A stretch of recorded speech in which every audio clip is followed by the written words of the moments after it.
everyone, and welcome to this evening's webinar on the Level B short program.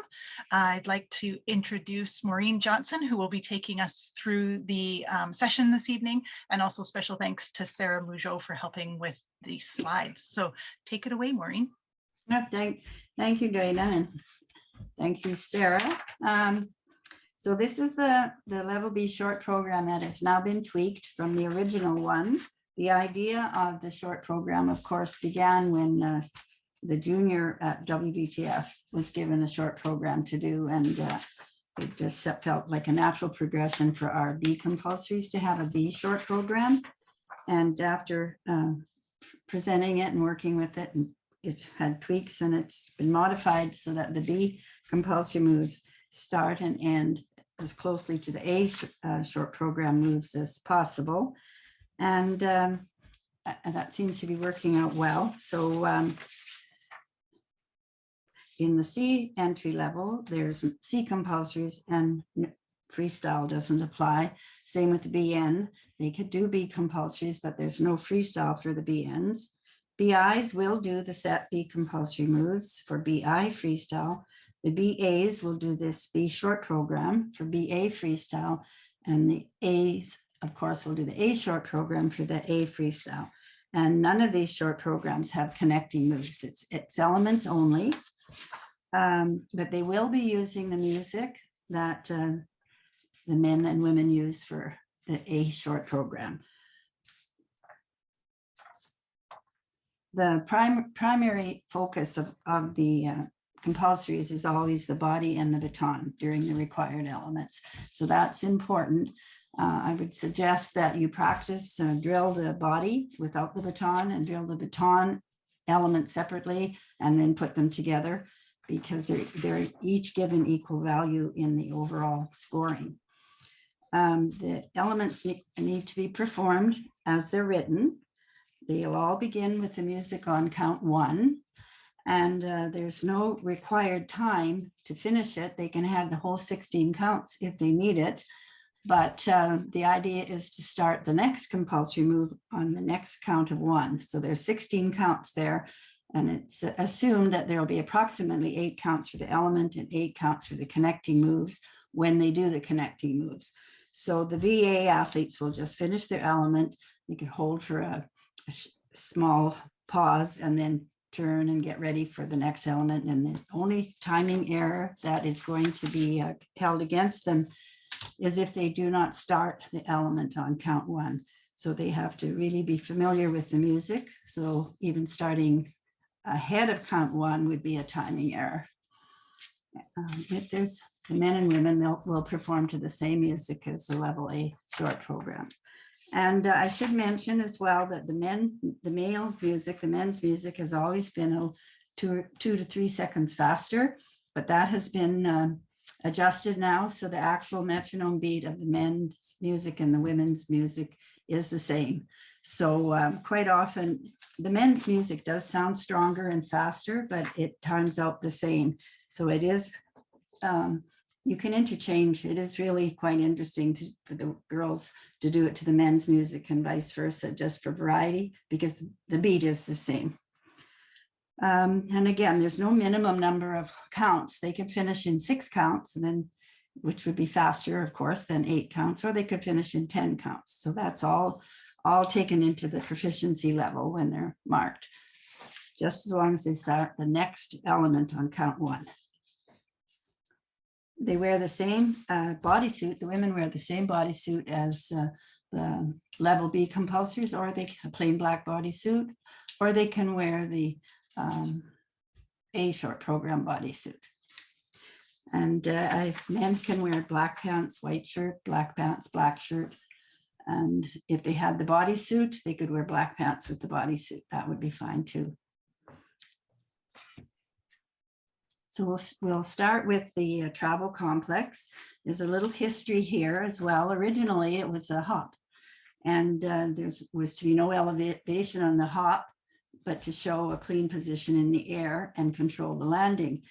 So when we added the aerial, that created a problem because the aerial traveled and sort of force the athlete to travel with the hop, and they couldn't follow through into the arabesque because, as you know, the hop doesn't change the landing foot and the takeoff foot, where a grand jete goes from foot to foot.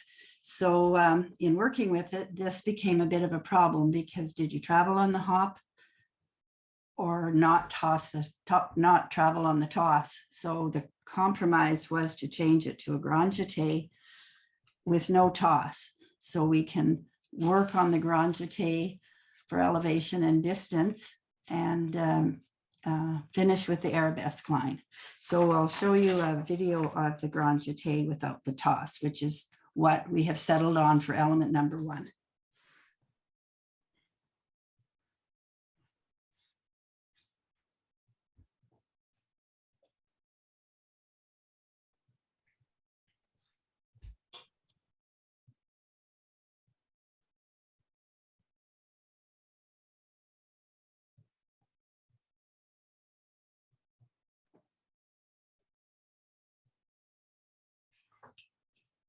So that finishes in the arabesque line, which is a diagonal line from fingertip to fingertip, and it is a 4th position on the demi point. The chassé, still same rhythm as always, down, up, down, and then the step before the grand jete has to have power to get them into the air, and the grand jete should not only have elevation and height, but it should cover some distance and a moment of sustaining in the air. And the ideal split, of course, would be a 180-degree split or an oversplit. As long as the front and the back leg are equal, it will be fine. It's not good to do the front leg high and the back leg low, for example. It would be better to have it more evenly distributed in their split. So work for that. Work for a full split in the air, but also the extension, or should be this equal front and back leg. Now element number 2 is the blind catch. So it starts with tendu devant and flourish, pull up, and you toss from the center of the baton and the center of the body, 1 to 2 revolutions. So it's a quick 1 turn. Once you've released, you place your hands at the same time in the gun position on the hip, and slide the right foot back to the 4th position lunge. So you have to take care with the turnout on the supporting knee in that lunge, which is the leg that's at the back. Right hand remains on the hip, and the blind is with the left hand in the box. So it's not behind the head on the bun, and it's not out extended from the shoulder. A common error is to reach behind. Don't think if you can see, but reach behind. It needs to be in line. The back is erect and the head is erect. So posture is important there. Then the matched hand pass happens while you turn, and you finish with your arms in a high V, a left tendu to the side. So you have a video of that.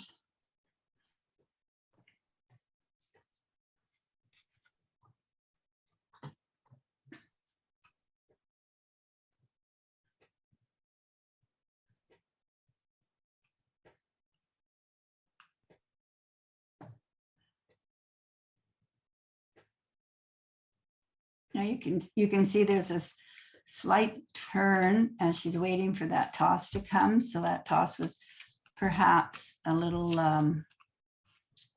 high, giving her time to turn. There shouldn't be any turn, but that will be the spin in the AA division. Yes, it's flourish whip.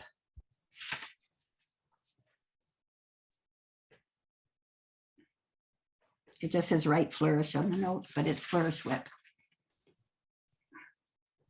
There is we have a level B short program manual that it was created last year and updated this year, and that will be available to everybody. And the notes are, and the videos will match. So I think I'm pretty sure Annabelle did a whip. So the double elbow layout is the next one. It's a vertical pattern. And so they must really take care to place the baton on the elbow vertically. Quite often it's placed slightly inclining to their head, to their face, which makes it different. Now this is not a step out and up. you draw your foot up as you do in flat 1.5. So I think on the video, the Annabelle steps forward and up, where it's to be drawn back into fifth with just a rise. The head stays to the front, and you don't follow the layout with your head. You just keep it to the front and step out to second and keep your arms in a relaxed position in front of the shoulders. So it's just the double elbow layout.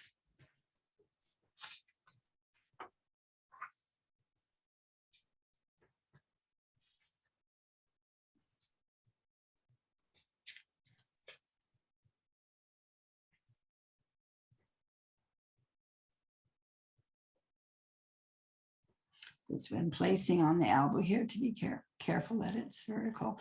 Now remember, these are BA athletes. They're not A-level athletes.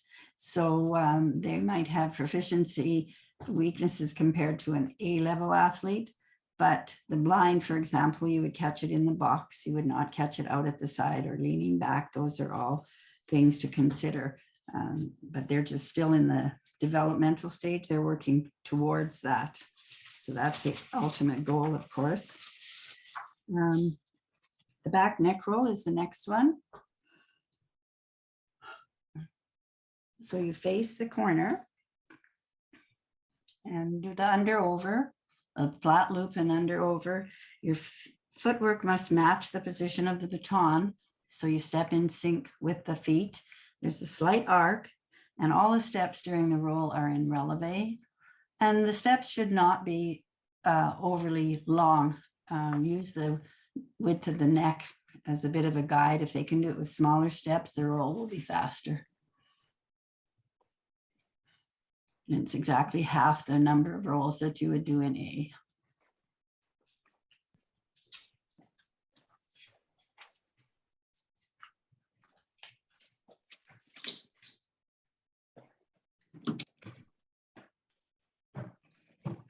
And finish in second on the demi point.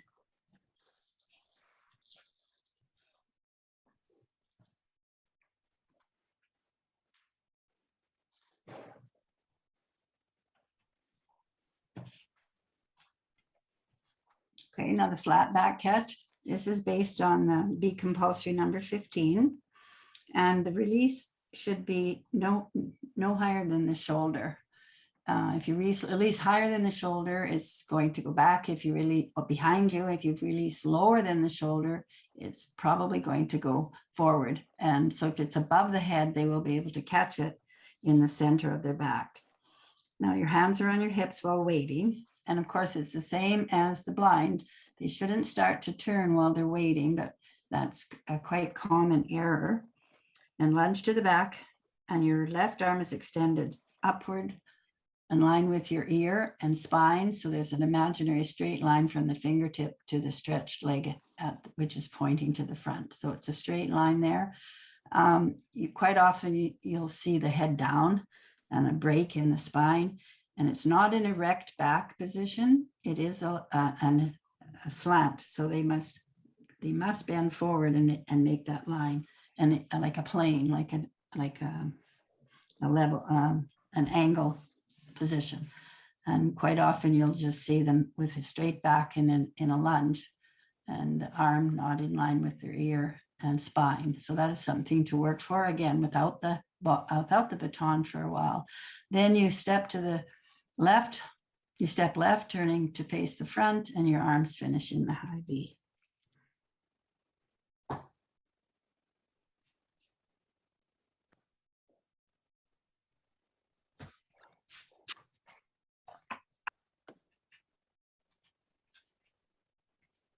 Now you can see on her finish, her arm wasn't totally in line. There shouldn't be too much space between the arm and the ear. And in that tendu de second, you can see in the short slow motion, she is sitting on her right hip. So she's not really pulled up as tall as she could be on that supporting leg side. So all of these things just are the polishing, finishing touches as they get more proficient with these skills. This is one I would practice for sure with just the toss many, many times, getting that toss above the head. And this is another one where you draw the foot up. So that's the same as the elbow roll. And that does follow the A short program descriptions. Then the next one is the contact series. So we took that from the finger twirls, the vertical and horizontal finger twirls, based on compulsory number 1 for vertical. So you start facing a wall 6 tendu devant, and you do an outside loop to transfer the baton to your first finger. And as you do that, you pull that tendu through first to the back to a lunge. And then you pull the 8 fingers behind your head as in compulsory number 1. Left arm remains at shoulder height throughout the element. And then you turn and finish the 8 finger twirls. And that's the one, that's the finish. The 8 finger twirls, that's finished. So just hold, and then you have 8 counts to change. It starts thumb to ball and finishes thumb to ball.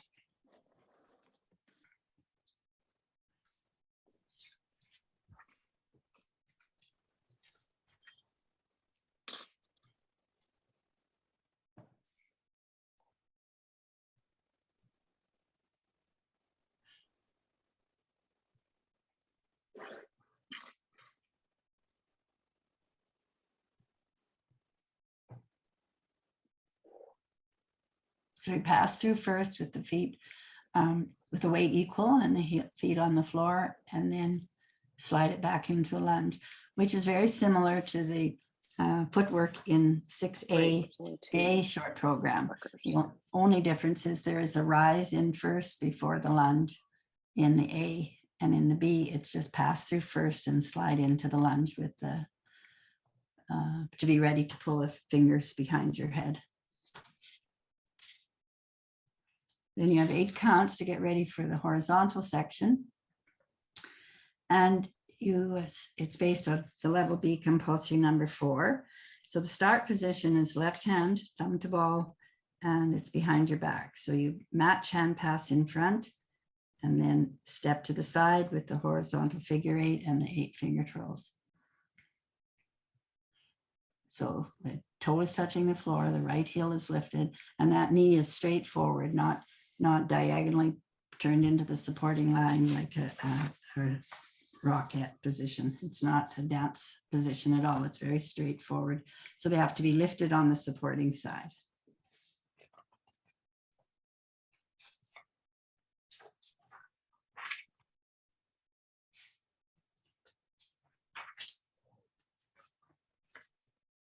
Step and touch.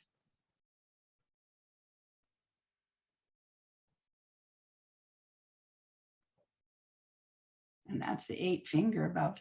So this one definitely takes less than 6 counts, and less than 8 counts. It can be done very quickly. But some are still struggling with their fingers, which is why this is probably in here as contact material. They're really not ready for that contact flip section from the A short program. They're just coming out of BI, probably BI, BA, and that vertical contact in A is quite difficult with the left hand backhand release.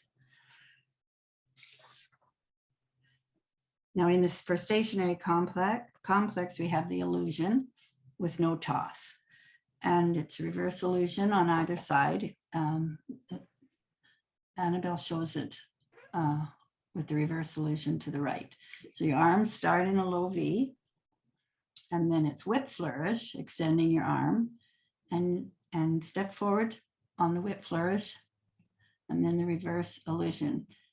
Your arms are in a low V, so when you're upside down, your arms are equal and your fingers are pointing to the ceiling, actually. There's not one arm lower than the other. And after, there is a slight step to the diagonal for the illusion, or you can just pivot on the ball of that front foot. So it's whip flourish, step up, and then you would toss and do the illusion. And the aim is to finish the illusion in 5th position releve, and the arms are in a low V, and you still would have the right hand thumb to ball. So it's just the body work, no toss.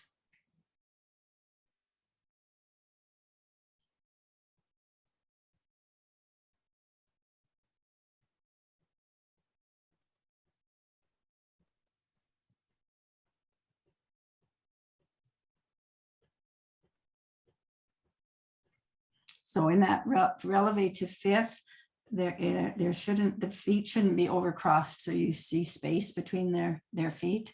It should be equally a good fifth. So there's just one leg line there at the front. And Annabelle overcrosses a bit. These are all natural errors for this level of twirling. And the goal is the same on this illusion, that there's no bend at the hip. When you do the illusion, the body is straight from head to toe, and it's just one line of leg and head moving. It's not throw the head and then throw the leg.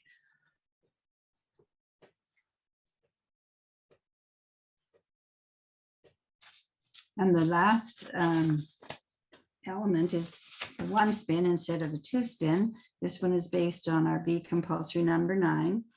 You start in a low V with your right foot tendu, and you step up for the preparation and close your back foot to the front foot in fifth, and then toss, push off, and put the right foot tightly against your ankle in the spin position. It's not too high, but it's a stretched foot.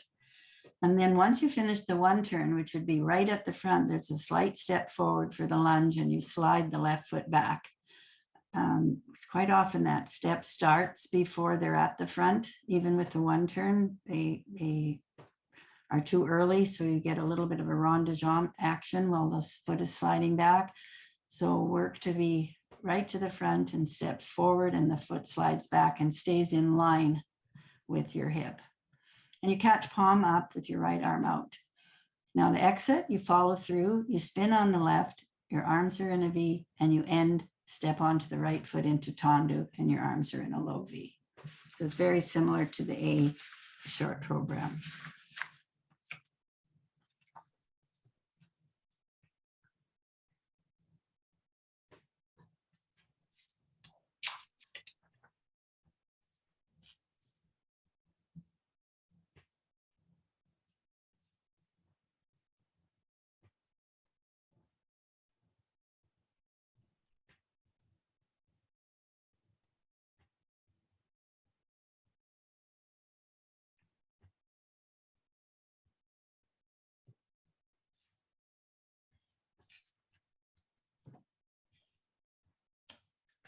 So for judging notes, only the WBTF master judges will be eligible to judge the short program during the pilot phase. And as with the WBTF level A short program, the existing compulsory judging system will be used as a basis to judge this. There is no composition and performance required, so it's just elements. Now we have a quick guide to the start and end positions. And this will be published, I think, in the manual. Have a little stickman.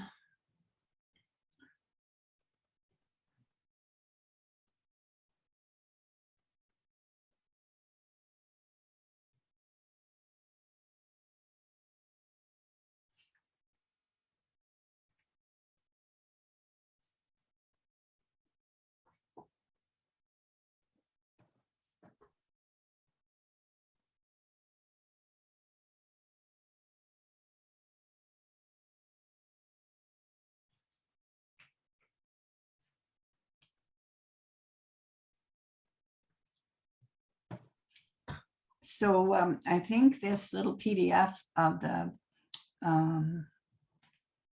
start and end positions, I think you can order that. And it's quite clear.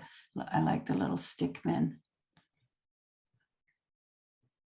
And then that would accompany the manual, the B program manual. And it's just a quick reference. So now we have a full routine demonstration.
So this will be just judged the same way actually as the master judges are judging the A short program.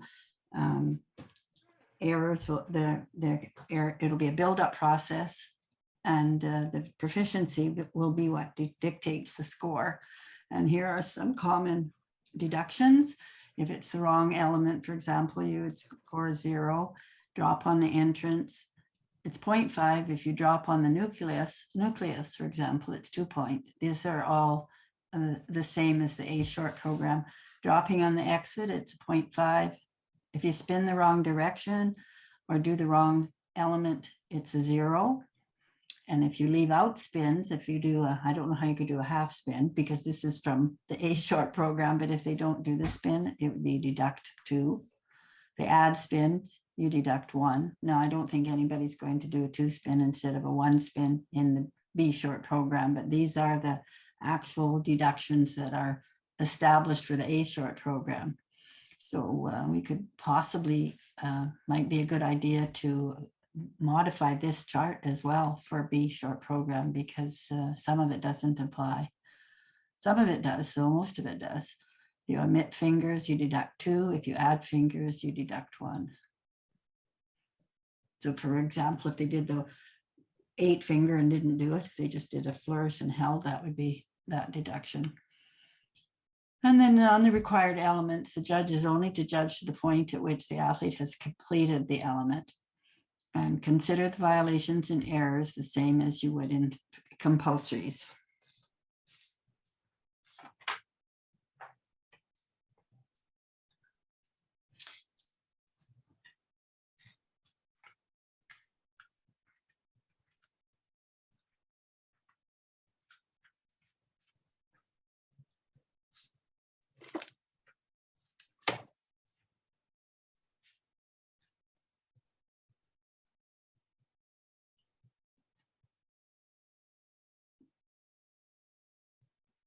Now, this short program will be in effect at the 2022 Canadian Winter Championships. BA freestyles will compete with the B short program at the provincial Winter Championships in order to qualify, and they must obtain a total score of 35 at their provincials to qualify for the Canadians. And that 35 is the total of their compulsory percentage, the 25%, and the freestyle 75%. Those two scores need to equal 35.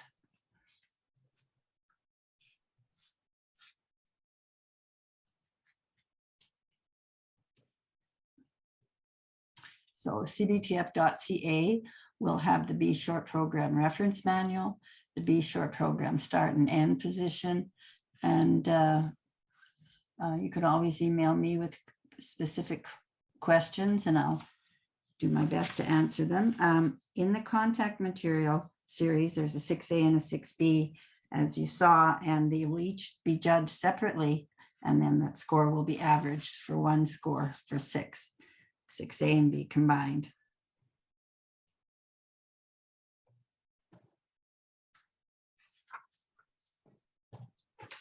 I think that there are sample score sheets available, and then there's some tabulation steps, and it's the same tabulation procedure that applies to the level A junior program.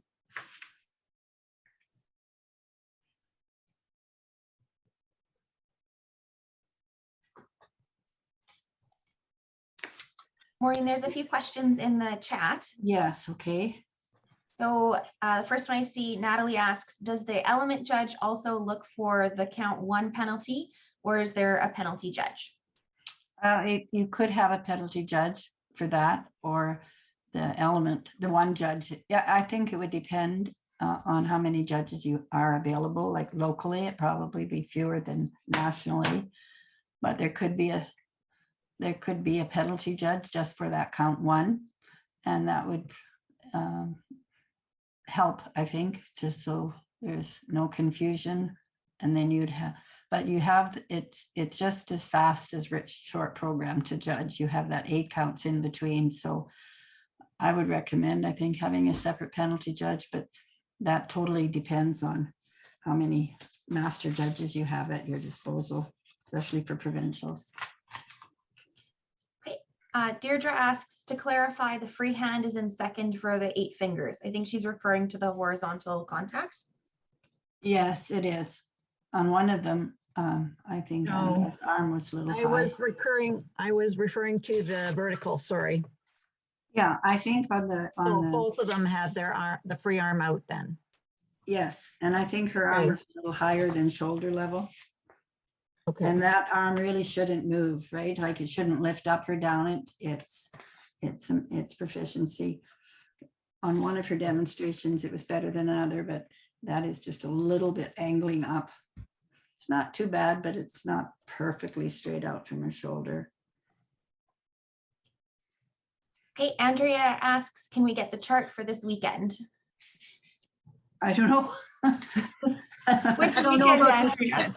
weekend. So the chart and the manual still have to pass by my desk for final review. We're just checking for any small errors. And then after that, it'll go to Jeff for posting on the website. And I'm not going to tie him to this weekend, but we'll get it up as soon as we can. Is there a competition this weekend? Or Well, just, this doesn't come into effect until January 1st. Right. So everybody can start working with it in the month of December, and then we'll make its effective January 1st. So there's still a little bit of time. I would work, this is just a suggestion for me. I think work on the nucleus, flourish, whip, toss, catch, blind, and all the details that are going to be the worry besides catching. I think work on the nucleus without worrying about that so much, but because you don't want them to memorize something wrong and then have to change it. But we do have time, and these do come from the B compulsories. Like a toss blind is there. The only thing that's been changed for the B compulsories is the start and ends have been made as close to the A short program as possible, so that this will be a natural transition from B compulsories as a BN student, BI student, to A compulsories as an A student, because that A short program is quite a jump from B compulsory. So this is a in-between training phase for the BA athletes. Next question comes from Kim. Can you look at where she is catching that blind? Isn't that too far out? So I'll go back to the video. It very well could be, but these aren't perfect 10s. These are demonstrations, and they're pretty typical. And you can see there she's starting to turn, and her back's not quite straight when she catches. And yes, she is not catching it above her shoulder in the box. She's reaching out, so that would be a placement of the baton error. And in the short program here, you can see where this stops. Her supporting knee's not turned out yet. She's turned in, but you won't be seeing it in for slow motion. You'll be seeing it in real time. And sometimes slow motion changes what you see, because so using the slow motion to train with is a good aid to these positions, but the judges won't have the benefit of slow motion. But that hand should be in the box, as they say, right above the shoulder and closer to the ear. You know, I think all the BA athletes they're risking, they think they're risking getting hit on the head. So they're playing it safe. They have to have a little bit of courage to keep that close. Wendy had asked if we could put up the first screen showing what compulsory or short program they do. So I'll scoot back there. Tanya, you've got your hand up. Would you like to hop on the mic? Yes, I have several questions from notes that I've made. My athletes did do the pilot program, so I just want to clarify as we move forward into the new one, exactly what the changes are I need to make from what they were doing last year to now. I want to clarify on element number 1, the travel. Are they still acceptable to leap on the left, starting from the other corner? Yeah, yes. The only change is that they take the step up into the arabesque alignment, where when we did it with the hop, they just landed the hop and didn't do the arabesque. Okay. My next question is element number 5, which is the horizontal back catch. You mentioned earlier about making sure the toss is above the head. Some of the more proficient athletes are able to keep it more at forehead level. Are we saying that's still acceptable, or would you like it above the head? What do you mean when it's spin when the baton? Well, if it's at their forehead, I don't think they'd catch that center back. Like Okay, if, so if it's above their head, when they turn, they're going to lunge forward and the baton will drop to the center of the back. But if their head, if the baton is at their forehead, when they're facing the front, when they turn, they would move away from it. It would, they'd be catching it with their arm out straight. Like Okay. they're supposed to catch it with the hand in the center of the back. And I think it's 2 2 to 3. 2 to 3 revolutions. Okay, my next question is element number 7, which is the reverse illusion. It was flourish whip, and then in the videos I just saw whip flourish. Is that one of the changes? Yes, that's the same as A short program. A, so it's Whip going flourish. whip first now to match A. Yes. Mhm. And then my last one is 6A, the vertical finger combination. Mhm. Yes, I understand that the arm goes out on the 8 fingers, but are we now having the arm out for the entire vertical finger series? Yes, yes. So Because no they just longer do- on the hip. No, because they do the pull behind their head. Then when they turn and do the 1, 2 on the inside, their arm's out. And Out coming now? around to Okay. the front, the arm just comes across, maintaining that shoulder. high Okay. position. Thank you for all of those clarifications. I think it'll make transition into the A short program easier. I'm assuming that they won't stay in BA all that long, but you never know. They might want to stay in A, and I'm not sure actually if it's their choice to enter BA as opposed to BI. Does it go on the solo? I think that's something we have to discuss, or is No, it? Maureen, it's already in place. Yeah. Is that so- on score? Yeah, so when we implemented the 3 levels of freestyle, that first year was just pre-COVID. It was coach's selection. And then from Okay. there, if you're already in the system, you now have to follow the scores for advancement. If you were a previous freestyle athlete and you didn't do your freestyle in that first year, or when COVID hit and you didn't enter anything, you're still at the coach's choice to enter. So if you haven't entered the freestyle competition since we've implemented the 3 levels, it's your first is coach's choice. And then from there, you have to follow the progressions. If you've never done freestyle prior to COVID and you're a new freestyle athlete, you should be starting at BI and then Right. making your way through the system. Yeah, I think it's a good idea to know the BI compulsories before you do the B short program. It's just from, so if you're a new BI athlete, you would probably do BI, B compulsories and BI freestyle. But if you're an experienced B athlete, you probably would want to do BA and do this B short program. So it's really meant to be a bridge between the B compulsory moves and the A short program to get used to doing it with the music, starting on count 1. It's the introduction of a little bit of understanding the music and simpler elements, of course, because quality is what is being judged. So you want to work for quality, and it's not necessary to do a 2-turn to show the 2-spin to do the quality at that level. A 1 spin with a good posture, good stretch in the legs, feet, all the body technique along with the baton. That's your goal. Great. Lots of good questions are coming in here, Maureen.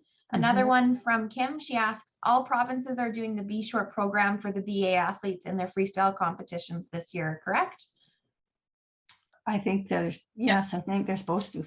Yeah, so if you're running a combine, you can run it as 2 separate things. You can run an open compulsories, open short program B, open short program A, open freestyle. But at your provincial winter championships, where you're aiming to qualify to get to Canadians, it has to be the combined event. And your BI freestyle division will be doing level B compulsories. Your BA freestyle division will be doing B short program, and your A freestyle divisions will be doing A short program. Yeah, Okay, we're in. Sherry. We're in. Sherry asks, number 5, how many revolutions? Number 5, I think it's also 2 to 3.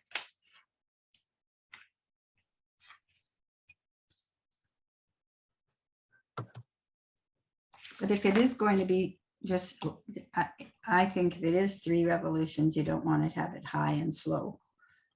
Don't want it too high. You don't want too much hang time, but I think you have that leeway, be 2 to 3 revolutions. That will be in the manual. I'm going out on a limb, Sarah. Nope, we can make sure that's in there. Ron said good questions. I agree, Ron. And then Wendy had just mentioned that the BN can be doing their B compulsories. It doesn't make it like that. Just because you're in BN, the entry level isn't your solo level. It's what you tick off on the entry form, not your performance level. So thank you for that, Wendy. And Ron asks, vertical or horizontal toss, how many revolutions? Was that the same as Sherry's question? I think so. I think he's asking too about the vertical. Ron, did you want to unmute and ask? It's in it. I'll find it in the manual. Yes, I'm sorry. I did that before. I didn't know the other person did that. So were you asking about the one turn or the blind catch? Both. Okay. I don't know if it's in the manual. It would be in the. I'm trying to find it here. I believe it should be in the manual. So the blind catches, the manual has 1 to 2 revolutions. 1 to 2 for the blind. 1 to 2 for the blind. Yes, it's here. Element 2, 1 to 2 revolutions. It's in the manual. Okay. 4, 5. I don't know where the other half of my manual went. Yeah, I only go up. It was here in one fell swoop, but I probably mixed up all my papers. I think that one spin is 2 to 3 here. Yeah, the manual has the one spin stated at 2 to 3. 2 And to what 3. about, and Sarah, what about the flat? 2 to 3? That's what The I flat is think. also 2 to 3. So the flat and the one spin are 2 to 3, but the blind is 1 to 2. Another question coming in from Wendy. Can a BI athlete practice doing B short program at an open competition? We've had athletes who want to compete in both the B compulsories and try out the B short program in the same competition. No, I don't see why not at an open. Yeah, that's okay at an open because we don't have an advancement process from compulsories to short program to short program. I think the same would probably occur if there's a B short program athlete wanting to try out their A short program and test it out, even though they're doing BA, that's okay. As long as they're competing the correct event when they're doing it as the combined event. Qualifier. Yeah. So yeah, simply because we don't have a mandatory advancement process from those events when they're in the open competition, I don't see a problem with that. Tanya, do you have another question? I see your hand up. No, sorry, I didn't put it down from before. Sorry. That's all right. And Elena, I think I saw your hand pop up there. Do you still have a question? I just wanted to clarify that the ending of the back necks in this short program is facing the back versus the diagonal. Yes, yeah. So that it can be the same as A, and the balance in second on the demi point, that is a little hard for BA athletes. Thanks.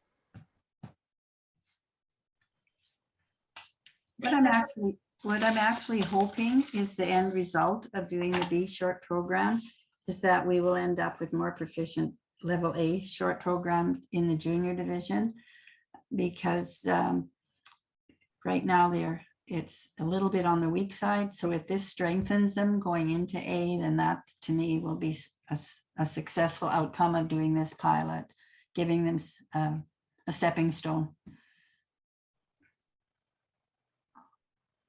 Good. Any other questions before we wrap it up? Well, I see there's still 21 in the chat. Well, Sarah's gone through them all for you, Maureen. Okay, good. Yeah, you're caught up. I'm caught up. Well, thank you, Sarah. And if you have any questions regarding training for the moves, you can certainly direct them to me. I have the manual and I have the presentation today to check any of the technical things. Some of the technical things that would be Dana's department, but I think we've covered the entry requirements. But once you get working with this, that's when the questions will really start popping up, because every student is different and they have different approaches. And then you might wonder, is that correct or incorrect? It looks like it's right. So those are the questions. I think that's what this year is all about, to see how this works, and it everything's not cast in stone, but pretty close. And so if we can all be on the same page, I think by another season, it will be just as part of the training routine, just like the A short program is for the A athletes. Yeah, and Stephanie, yes, the changes do take effect January 1st of this coming year, January 1st, 2022. Or as Maureen mentioned, we're running this in the same way as the pre-competitive routines. So they are set, they are what we've approved. We're using this competition season to gather our videos for training the judges, working out any small tweaks that we might find, any small errors that we might see and differences between the videos and the written. We're going to work through all those this season, and then we're going to put our final stamp of approval on it at the fall conference, September 2022. Mm-hmm. So yes, everything's in place, and you are to follow this manual and these videos when they do get published. And then we're looking for anything that might need a little bit of correcting just before the fall next year. Well, we found some today, actually, a typo, and that's why. And there's been changes made to the A short program too that are influencing this. So we're trying to be up to date on it. 2 to 3 revolutions for a one spin. Yeah, that is high. So we didn't change that. So I don't know if that is something that could get changed to 1 to 2 for a one spin, but I think 2 to 3, as long as they're not throwing it high and had a good revolution on it, I think 3 would be great, because then they could do that same toss with the 2 spin. They wouldn't have to throw it higher for the 2 spin. I just feel as Canadian twirlers, we need more revolution on our aerials. Okay, and then Elaine is asking where it will appear on the website. Usually Jeff has it in a couple of different places in the hopes that it makes it a little bit easier for people to find. But I find if you always go to the coaching tab and then the tools, and then do a sort by date on the right-hand side, you can hit the little buttons and sort by date. The most, if you hit it twice, I think it is, the most recent will be at the top of your list. So that's where I always head first. And if you can't find it there, go into the top corner of the website in the search button in the top. And if you enter it there, you should be able to find it. Oh, thanks, Sarah, you've got it up. So go to programs, coaches, tools is the second tab in. Oh yeah. Updated date, click that once, see where we get. Okay, click it twice, it gets us to the most recent. And then you'll find everything listed there in the order that Jeff has got it up on the website for us. So that's the pre-competitive handbook is up already. The pre-competitive handbook was up a week ago. Yep. And just keep in mind too, that special tools section, you have to be logged in. You'll see that Sarah over on the left-hand side is logged into her account. Make sure you log in before you start doing this searching, because if you're not logged in, you're not going to find a lot of the stuff. No, you can't get it. But the pre-competitive program used to be the pre-events. So if you're looking for pre-events, it's not happening because the terminology has changed. So everything in these standard routines is under the pre-competitive program. It's no longer pre-events. And I still call them pre-events, much to Jeff's dismay. It's the pre-competitive program. So yeah, there's a lot of information on the website there, but that's, I find, the most handy spot to find stuff. So, okay, good. I think Tanya, is your hand up again, or did you forget? Yeah, I just thought of another thing after going over my notes. You stated the fact that a qualifying score for provincials is 35. Now, is that taken into consideration when they were in B compulsories added to freestyle, it was 25? So now, because the short program numbers are different, we're assuming the minimum will be 35. Is that where that calculation was? No, so BI freestyle to qualify to get to Canadians is a score of 25. And then BA is the score of 35, and A is, I believe it's 45. 45. So Got it's it just the correct. BAs that do the short program. The BIs would do the B compulsories. And so theirs is 25. Okay, so are we assuming then that in these BA short programs that they are going to be scoring fairly high then to jump basically to a 35, Yes, where some of them last year may have been at 25s type thing? Yes, I think you have to assume that the BA short program, BA freestyle is significantly higher standard than BI compulsories and BI freestyle. Okay. So I wouldn't, think- I mean, if they're a young student and you have your own choice, I would stay with BI until they're strong. I think the idea is to have quality moves, not just have difficulty for difficulty's sake. So it's going to be different for every individual, for sure. But I don't think there's any rush if they're in that intermediate division, unless they are in fact BA. We have many students who have not scored 7 for A. They have not scored whatever, but they're just 1 mark behind it. So you're in that guessing game. So once the extra division came in, the BA division, that sort of opened it up and gave younger students an entry into it, but the older students didn't necessarily move into A. They still are in the 6s. So it didn't change much in that respect. So I think just let age and quality be your guide when you decide where you should enter them. And in freestyle, of course, musicality is very important. So that's a consideration as well. It's not just about tricks, as you know. Okay, thank you. Okay, thanks everyone for joining us tonight. We're going to wrap it up. Thanks to Maureen and Sarah for putting that presentation together, and to that was Annabelle, who was our video demonstrator. So thanks to her for her work in that. And watch the website for the posting of this presentation and our training videos and our handbook. We'll get that up as soon as we can. Thanks everyone. Thank you.